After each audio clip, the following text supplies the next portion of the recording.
Hello guys, വല്ലാത്തൊരു experience ആണ് ഇപ്പോൾ എൻ്റെ ലൈഫിൽ ആദ്യമായിട്ട് ഉണ്ടാകുന്ന ഒരു എക്സ്പീരിയൻസ് ആണ്. അത് എന്താണെന്ന് വെച്ചാൽ നമ്മൾ ബാങ്കോക്ക് തായ്ലൻഡിലാണ് ഉള്ളത്.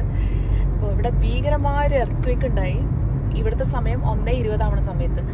അതായത് ഞങ്ങൾ ഹോട്ടലിൽ റിസപ്ഷനിൽ ഇങ്ങനെ ചെക്കൗട്ടിനായിട്ട് വെയിറ്റ് ചെയ്തുകൊണ്ടിരിക്കുകയായിരുന്നു. ആ സമയത്താണ് പെട്ടെന്ന് മൊത്തത്തിൽ അങ്ങോട്ട് ബിൽഡിംഗ് ഒക്കെ ഇങ്ങനെ ഷെയ്ക്കാവും. എൻ്റെ ഭഗവാൻ, എനിക്കത് എങ്ങനെയാണ് പറയേണ്ടതെന്ന് അറിയില്ല. മൊത്തത്തിൽ ഞാൻ നമുക്ക് തലയൊക്കെ കറങ്ങി മൊത്തം ബാലൻസ് ഒക്കെ പോയി ഒരു വല്ലാത്തൊരു സിറ്റുവേഷൻ ആയിരുന്നു. ആ സമയത്ത് ഇങ്ങനെ ലഗേജ് ഒക്കെ ഇങ്ങനെ അവിടെ കുറേ പേരുടെ വന്നവരുടെ നമ്മുടെയൊക്കെ ഉണ്ട്, അതൊക്കെ 2-3 താഴത്തോട്ടൊക്കെ വീണ് അവിടെയുള്ള കുറേ സാധനങ്ങളൊക്കെ ഇങ്ങനെ ഇളകും. ശരിക്കും നമുക്കത് ഫീൽ ചെയ്യും. എൻ്റെ പൊന്നോ, ഇതുപോലൊരു എക്സ്പീരിയൻസ് എൻ്റെ ലൈഫിൽ ആദ്യമായിട്ടാണ്.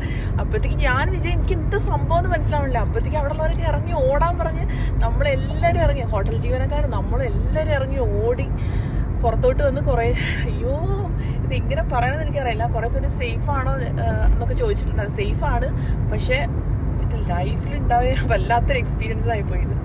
ഈ തായ്ലൻഡിൽ വന്നിട്ട് നമ്പർ 1 എക്സ്പീരിയൻസ് ഇതാണ് സത്യം പറഞ്ഞാൽ, വേറെ ഒന്നുമല്ല. അപ്പോൾ എൻ്റെ അമ്മ, എല്ലാവരും ഫോറിനേഴ്സൊക്കെ പേടിച്ച് പുറത്തോട്ട് ഇറങ്ങി ഓടി.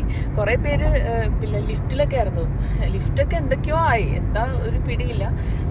ഇവിടെ വേറെ വല്ല കാര്യങ്ങളും പ്രശ്നങ്ങളൊന്നും ഉണ്ടോയെന്ന് അറിയില്ല. ഏതായാലും നമ്മൾ സേഫാണ്. മറക്കാൻ പറ്റാത്തൊരു എക്സ്പീരിയൻസ് ആണ് കേട്ടോ. എങ്ങനെയാണ് ഒരു എർത്ത്ക്വേക്ക് വന്നിട്ടുണ്ടെങ്കിൽ ഉണ്ടാകുന്ന ഫീലിങ്സ് എന്താണെന്നുള്ളത് കറക്റ്റായിട്ടൊന്ന് കിട്ടി.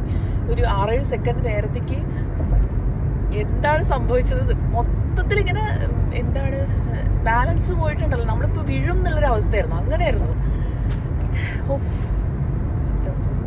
പറയാൻ പറ്റില്ല, അത്രയും ഭീകരമായ എക്സ്പീരിയൻസ് ആയിരുന്നു.